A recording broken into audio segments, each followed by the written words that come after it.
கூடாது. அப்படி இருக்கவங்க உட்காருங்க, இல்லைன்னா ரத்தங்கைக்கு செஞ்சிருவீங்க. அந்த கூட்டத்துல நான் பேசும்போது ஏதாச்சும் யாராச்சும் எந்திரிச்சு போனா அவங்க வீடு போகணும்னா ரத்தங்கைக்கு தான்.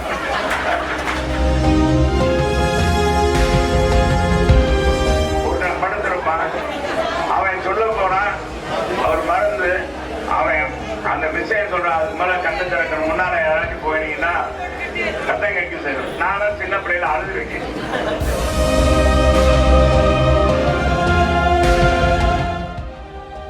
நாங்கள் ஆட்சிக்கு வந்தால் மதுவை ஒழிப்போம் என திமுக எம்பி கனிமொழி பிரச்சாரம் செய்ததாக கூறிய முன்னாள் அமைச்சர் செல்லூர் ராஜு தற்போது தமிழகத்தில் 12 வயது சிறுவர்கள் கூட போதை மருந்து பயன்படுத்துவதாக விமர்சித்தார். மதுரை மக்களவை தொகுதி அதிமுக வேட்பாளர் மருத்துவர் சரவணனின் அறிமுக கூட்டத்தில் பேசிய செல்லூர் ராஜு 500 ரூபாய்க்கு சிலிண்டர் விற்கப்படும் என திமுக மக்களை ஏமாற்றுவதாக தெரிவித்தார். கொஞ்சம் ரொம்ப நேரம் வந்து உட்கார்ந்தவங்க கொஞ்சம் ரெஸ்ட் எடுத்துக்கங்க. வெயில்ல ஏகப்பட்ட பேர் நிக்கிறாங்க வீட்டுல. எதுக்கு போய் சிரமப்பட்டு உட்கார்ந்துட்டு பேசாம எதை கொண்டாந்து உட்கார வச்சுட்டாங்கன்னா எப்படின்னா எந்திரிக்க யாரும் நினைக்க எந்திரிக்க கொஞ்சம் போறவங்க போகலாம். ஒரு 5 நிமிஷம் போங்க, சும்மா அப்படி வெளியே போற மாதிரி போய்க்கலாம். இங்க இருந்தா பேசக்கூடாது, இடையில எந்திரிக்க கூடாது. அப்படி இருக்கவங்க உட்காருங்க, இல்லைன்னா ரத்தங்கைக்கு செஞ்சிருவீங்க. ஆமாப்பா, இது முடிய தொட்டிக்கு பேச முடிய தொட்டிக்கும் இருந்தா இருக்கணும். ஆரம்பிக்க போறோம்.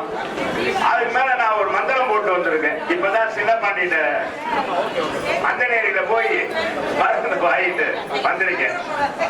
நான் பேச போறேன். வடக்கு தொழில் ஆலோசனை கூட்டம். அந்த கூட்டத்துல நான் பேசும்போது ஏதாச்சும் யாராச்சும் எந்திரிச்சு போனா அவங்க வீடு போகணும்னா ரத்தங்கைக்கு தான் அப்படின்னு சொல்லிட்டு வந்திருக்கேன். அதனால இப்ப நான் என்ன சொல்றேன், ஆர்மிக்கு மேல போனா அவங்களுக்கு எல்லாம் ஒண்ணு இல்லை. இது நம்ம குடும்பக்காரங்க, உங்களுக்கு தெரியும். முன்னாலாம் ஒருத்தர் படுக்க வச்சுக்கிட்டு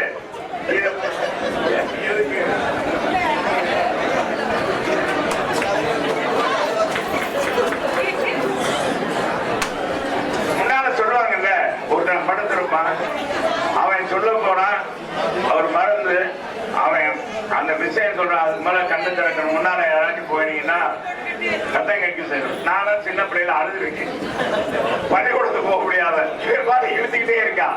நான் பள்ளிக்கூடத்துக்கு போகணும், சிம்மக்கல் ஸ்கூல்ல படிக்கிறேன். என்னடா பேசுங்க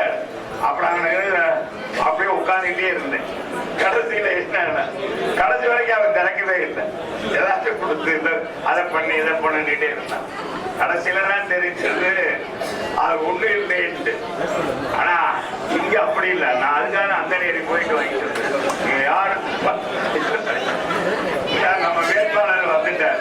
நம்ம வெற்றி வேட்பாளர் சரவணன், நம்ம வெற்றி வேட்பாளர் சரவணன்